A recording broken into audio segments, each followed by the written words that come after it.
What is up, everybody? Today the fine folks over at Toontrack sent me a whole bunch of their plugins and challenged me to make a video with them. So stick around to the end of the video. I'm going to show you exactly how I did it and what I used in the mix.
So the basic premise of this video is to use Toontrack only products to make a song from start to finish. I did cheat a little bit by using some stock EQs at some stage, but I figure that's not really cheating too much though, because every DAW has stock EQs and stock plugins, and I use them very lightly anyway. So let's jump in, let's see what's what.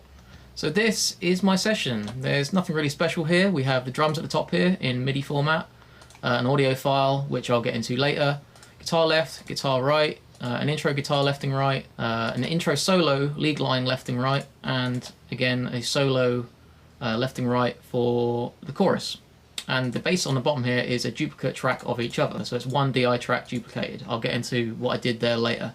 Also down here I have a bunch of group tracks, also known as buses, but in Cubase they're called group tracks.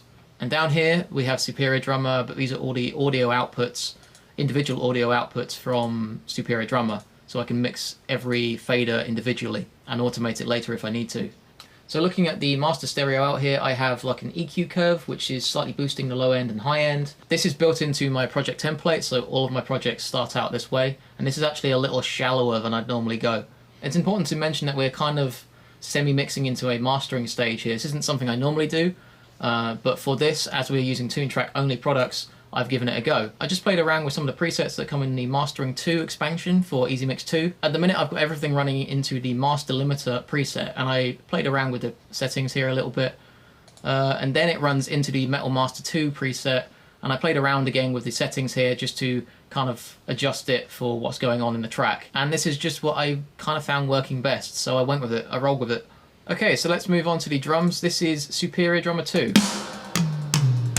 This is a custom kit that I've made, and this is actually the Metal Foundry expansion running within Superior Drummer 2. So this is the Metal Foundry EZX, and yeah, it sounds like this.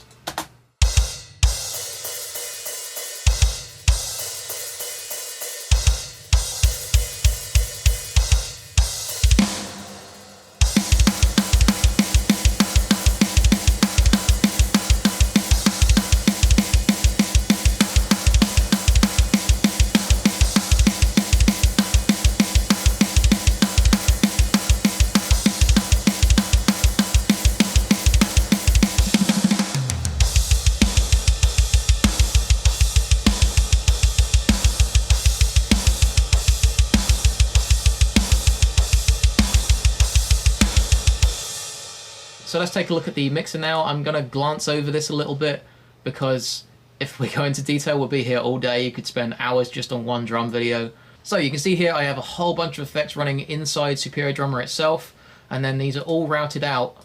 All of these channels are routed out to my mixer within Cubase, where I have individual faders for the kick, snare, tom, so on and so forth. And that's so I can automate them if I need to, control them all individually. You can't automate within Superior Drummer 2. So that's why I do it. Actually, if you're one of my patrons over on Patreon, I've made this kit available to you. You can download it and you can use it in your own projects. It requires Superior Drummer 2 and the Metal Foundry SDX, but as long as you have those two, you can download it and use it in your own stuff, you know, whatever, have fun with it. So let's get into a bit about how I write drum patterns and drum grooves for my songs. To start off with, I usually program everything by hand in Cubase's piano roll, which looks like this. So see here,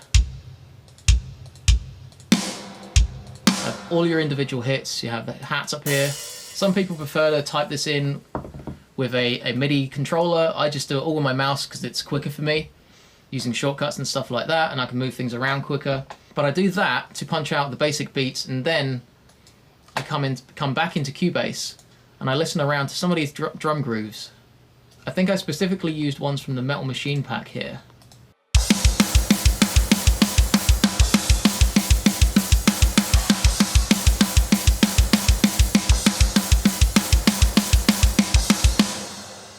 So what I'll do is I'll take little bits from that, like the hi-hats only.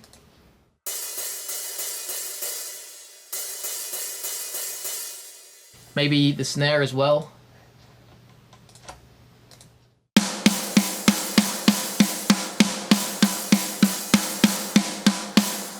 So I'll start dropping them into my projects like this, and I'll combine it with what I already have and move things around as necessary. The reason I do this is to make it sound more human, because each one of those MIDI packs is played by a real human. So they have everything they need in them, including the velocity information and the feel of a real drummer, because they are played by a real drummer. Another reason the MIDI groove packs are so useful to me is because I'm not a drummer.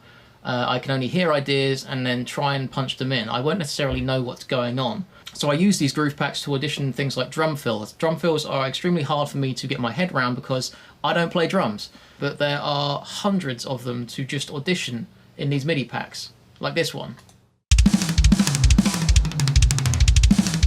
And this one.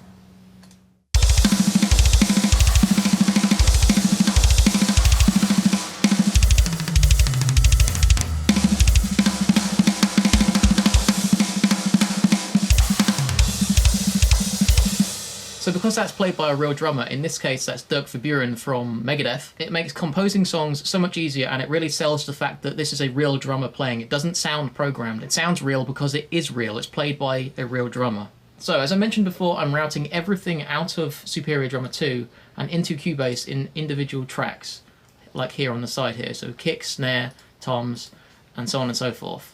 They are then routed into a drum bus right here. And on this drum bus we have EZ Miz 2.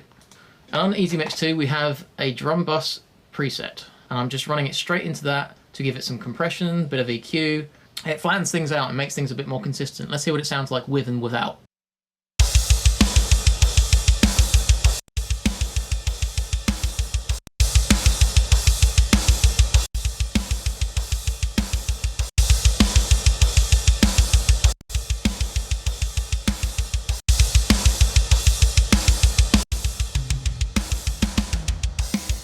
As you can hear there, it's also adding quite a lot of gain, and specifically on tom fills and stuff, it really levels it out and avoids problems later down the line in the mastering chain with things popping out. I use this all the time. It's already there, ready to go. Every time I load up a project, it's part of my template, and it just works. Easy mixing. So moving on to the next track down here, we have Fwop. Sounds like something Mr. Bean would say, but it actually sounds like this.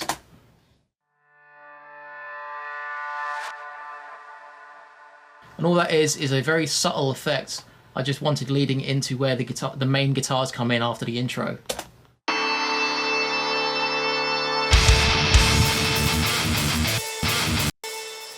I felt without it, it was a bit dry, and it just needed something there. I've got a little bit of it earlier in the track here as well. It's very, very subtle. But I'll show you what I did on that. But this is a preset from the ambient pack, which is really cool for guitars, drums, anything you want kind of ambient or kind of spooky sounding. And yeah, it just adds a bit of reverb, a bit of compression, and a nice EQ to it, a nice EQ curve. So very, very subtle, and it's barely in the mix, but it makes a difference. Okay, so let's move on to the guitars. So I have a guitar left and a guitar right like I normally do. Some people quad track. I've never really done that. I don't find that it makes too much of a difference. I'm using my Chapman ML7S, and I'm running it straight into my interface and recording a DI. And before we jump into EZ Mix, I just want to show you the DI tracks. I want to show you how tight this has to be to get a tight performance. This is the kind of stuff you're looking for. You can see that these are absolutely locked together. There's no editing on this other than crossfading between sections. These two don't start in exactly the same place, but that's what makes it human. It is, however, locked together and tight. And that's the kind of thing you need for a tight performance of guitars.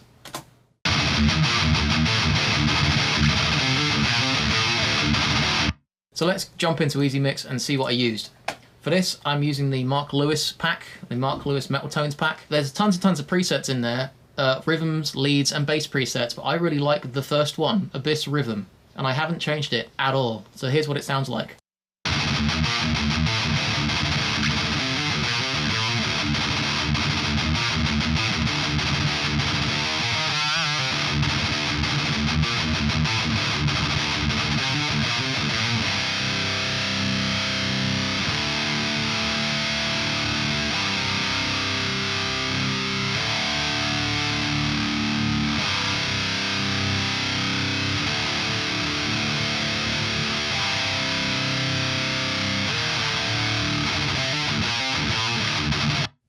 So nice and chunky, nice and fat, and it's almost ready to go as it is. So I've got two guitars doing that. Actually, for the sake of it, let's take a look at some of the other presets. So that's Abyss Rhythm. Let's check out Battlecross Thrash Rhythm.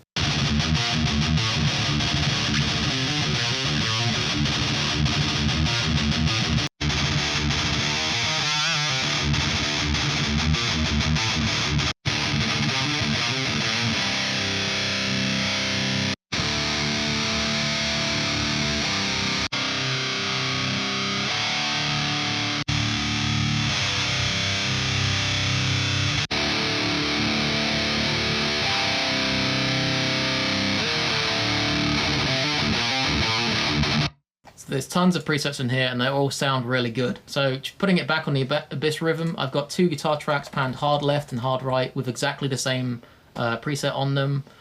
So they sound the same.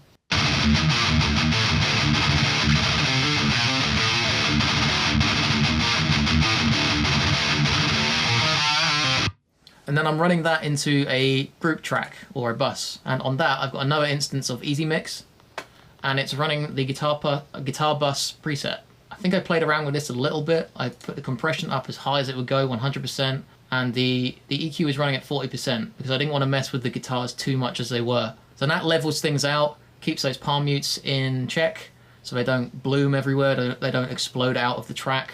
And yeah, there's not much to it. Usually I do a lot more on guitars, but this sounds really good.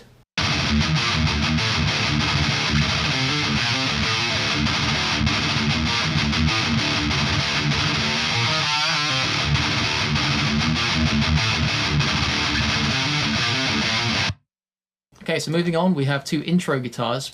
Again, hard left and hard right. And I wanted this section to sound spooky. And it sounds like this.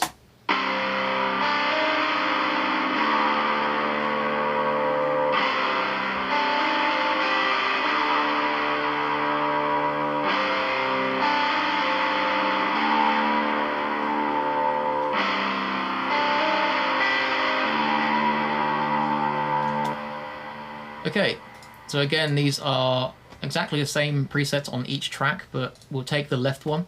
First up, again, I wanted this to sound kind of spooky, so I believe when I tracked it on the middle position on my guitar. So the middle two pickups with a coil split. So it had kind of a single coil vibe to it, because I wanted to differentiate it from the main rhythm guitars. But running it through the Abyss preset, the Abyss Rhythm preset from the Mark Lewis pack, didn't sound as good as I wanted it to, because it sounded kind of too similar. It sounded too aggressive. So what I did instead was I ran it through this Devin Breakup preset, which is from the Metal Guitar Gods pack.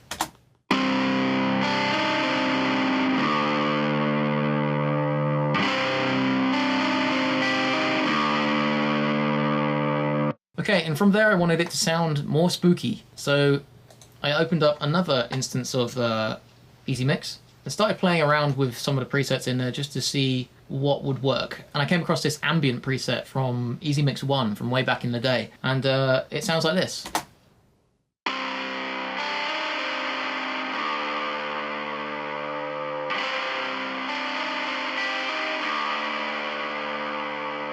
So it adds a nice EQ curve to get rid of the high and low end, kind of lo-fi sound, and it brings in some delay and some reverb, and it sounds kind of spookier. But that wasn't enough. From there, I kind of cheated a little bit. I added a bit of EQ from the channel on Cubase. So this is just stock Cubase EQ, and I figure that's not cheating too much. So without it, it sounds like this.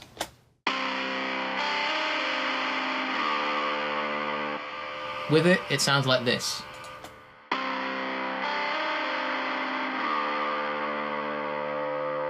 And what that's doing is it's, again, increasing the lo-fi sound, but it's also taking out some higher frequencies. If I toggle these on and off, you'll hear what it's taking in and out.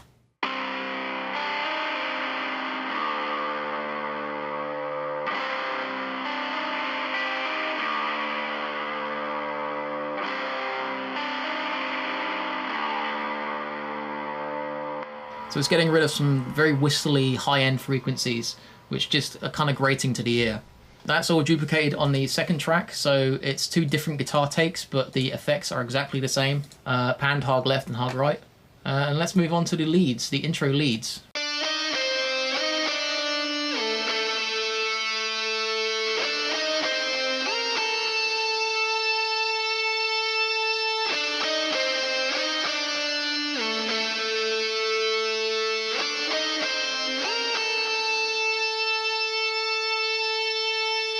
So really simply, that's again the Mark Lewis pack, the Mark Lewis Metal Tones pack, and that's the Legend 800 lead, which sounds like it's based on some kind of Marshall. And yeah, and I didn't change it at all. This is two guitar takes. This one's playing octave lower.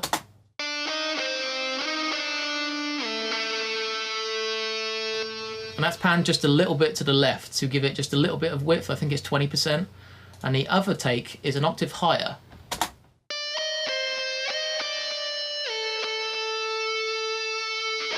And again, that one's panned to the right a little bit. So together, they sound like this.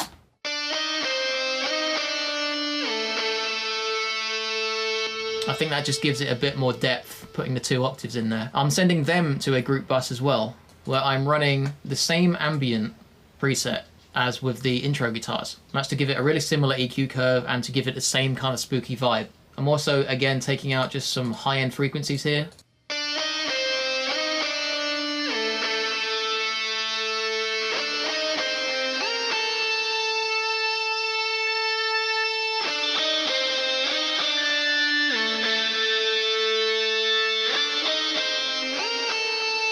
If I boost them, you can really hear what it's doing. And it's that simple. That's that spooky intro that I wanted, and it just worked great.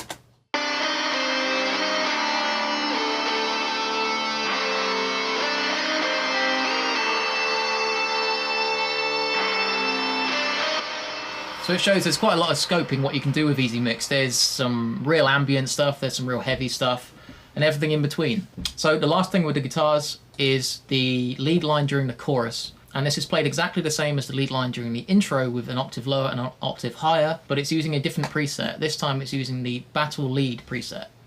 Let's hear what it sounds like.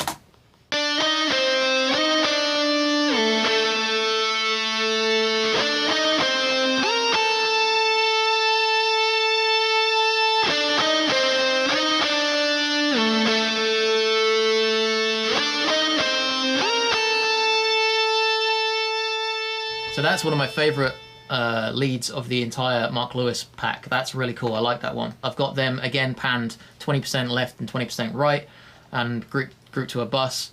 I didn't put anything on the bus at all, so that's exactly how it sounds straight out of the box.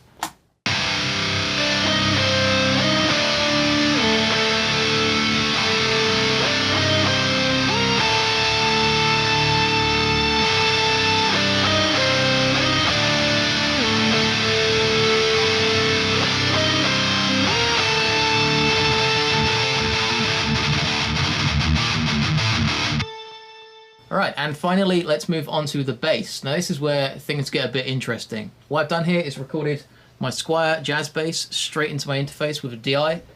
So nothing special, stock pickups, everything like that. And here's what it sounds like.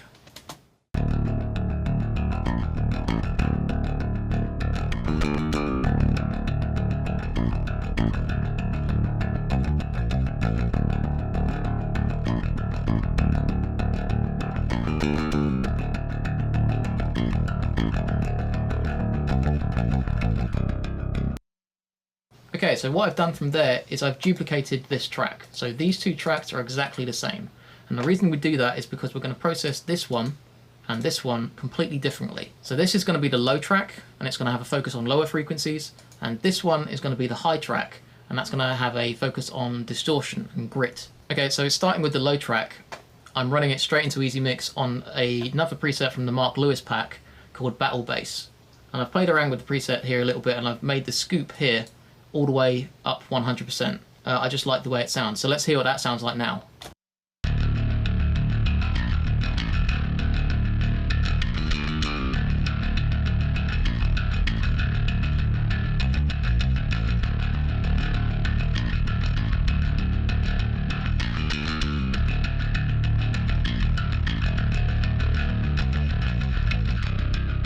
Now that sounds really gnarly on its own. You can probably just use it exactly like that if you wanted to. The only thing I did from there with a stock Cubase EQ was take out some of the mids around 700.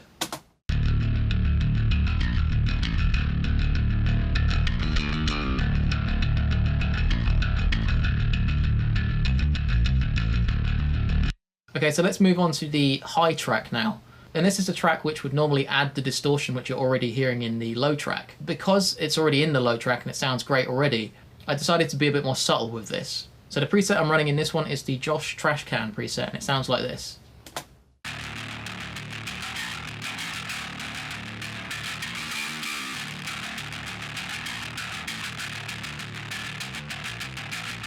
I took it one step further though, and I used a stock Cubase EQ. I don't feel that's cheating too much, and I processed it a bit more how I'd normally process a bass track, the high track on a bass track. And what this is just bringing in the high pass and low pass to make a very narrow EQ field.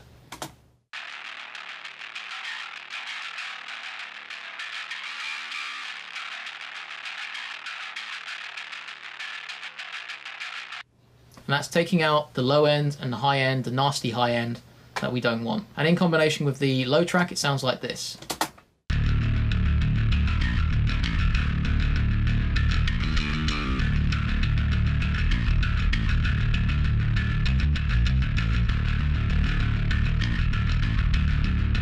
So it just adds a little bit of high end to it and fills it out a bit. From there, what I'm doing is I'm running both of those tracks into a bass bus and into another instance of EZ Mix 2. And the preset I'm using is Bass with Limiter from EZ Mix 1, another old preset. And this says it's for use with pop music, but if it sounds good, who really cares?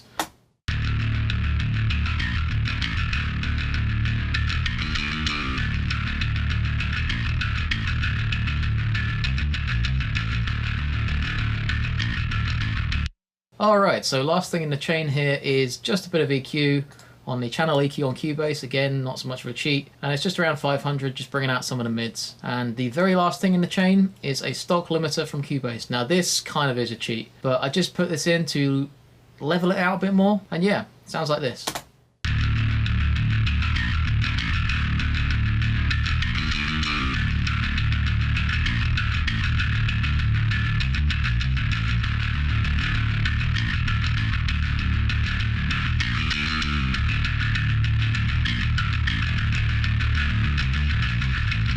So the limiter is really there just to keep things level. If we look at the waveform, you can see that with bass it's a very dynamic instrument, and there's high points and low points in this waveform. There's a very loud bit there and there's a very quiet bit following it. So in order to level all that out, we compress and limit it in various stages, and at the end of it you get something a lot more level, and the limiter is the final stage in that, at least in this project. If I toggle it on and off and you look at the meter on the left there, you can actually see what it's doing. It makes things a lot more consistent.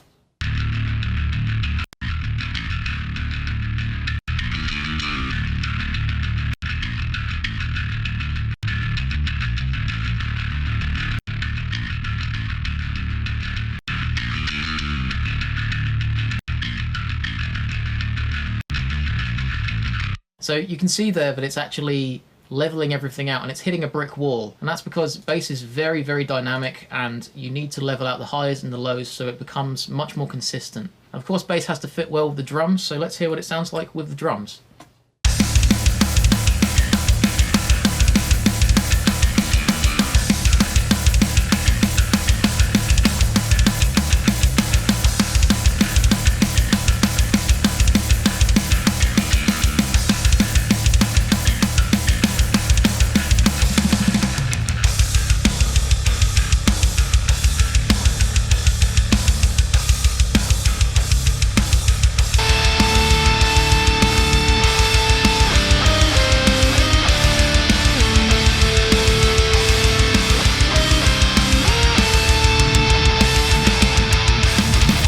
And that's my mix. Thank you so much for watching. All the links to the products and plugins I used are in the description below. Big thanks to Toontrack for sending me some stuff to use in the video and for the challenge itself. I've been using Toontrack since day one, so that's very, very cool. Please like, comment, and subscribe if you enjoyed this video, and consider checking out my Patreon if you want more extras. Thank you so much for watching, and until next time, I'm Pete, and I play music.